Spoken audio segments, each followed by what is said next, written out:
നമസ്കാരം. ക്രിസ്മസ് ദിനത്തിലാണ് കസാഖ്സ്ഥാൻ വിമാനം അക്താക്കുവിൽ തകർന്നു വീണ് 38 പേർ മരിക്കുന്നത്. ബാക്കുവിൽ നിന്ന് റഷ്യയിലെ ഗ്രോസ്നിയയിലേക്കുള്ള യാത്രാമധ്യേയാണ് അസർബൈജാൻ വിമാനം നിയന്ത്രണം നഷ്ടപ്പെട്ട് തകർന്നു വീണത്. ആ അപകടവുമായി ബന്ധപ്പെട്ട വിവാദങ്ങൾ അടങ്ങുന്നതിന് മുൻപ് തന്നെ ലോകം മറ്റൊരു വിമാനാപകടത്തിന് കൂടി സാക്ഷിയായിരിക്കുകയാണ്.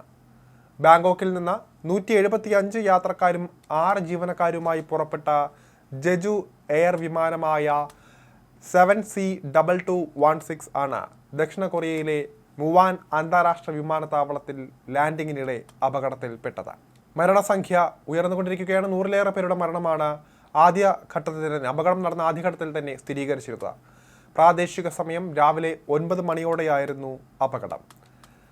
ലാൻഡിങ്ങിനിടെ റൺവേയിൽ നിന്ന് തെന്നിമാറി നിരങ്ങി നീങ്ങിയ വിമാനം സുരക്ഷാ മതിലിൽ ഇടിച്ച കത്തിച്ചാമ്പലാവുകയായിരുന്നു.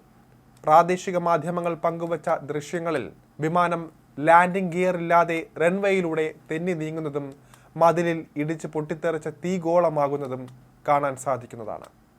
തീ നിയന്ത്രണ വിധേയമാക്കാൻ 32 ഫയർ ട്രക്കുകളും നിരവധി ഹെലികോപ്റ്ററുകളും വിന്യസിച്ചതായിരുന്നു ആദ്യഘട്ടത്തിൽ. ദക്ഷിണ കൊറിയയുടെ നാഷണൽ ഫയർ ഏജൻസിയാണ് ഇതിന് നേതൃത്വം നൽകിയത്. അപകടത്തിന് പിന്നാലെ മുവാൻ വിമാനത്താവളത്തിലെ എല്ലാ വിമാന സർവീസുകളും താൽക്കാലികമായി നിർത്തിവയ്ക്കുകയും ഉണ്ടായി.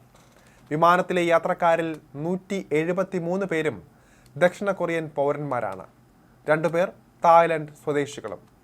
ലാൻഡിംഗ് ഗിയർ പ്രവർത്തിക്കാതിരുന്നതാണ് അപകടത്തിന് കാരണമായത് എന്നാണ് അധികൃതരെ ഉദ്ധരിച്ച ദക്ഷിണ കൊറിയൻ വാർത്താ ഏജൻസി യോൻഹാപ്പ റിപ്പോർട്ട് ചെയ്തത്.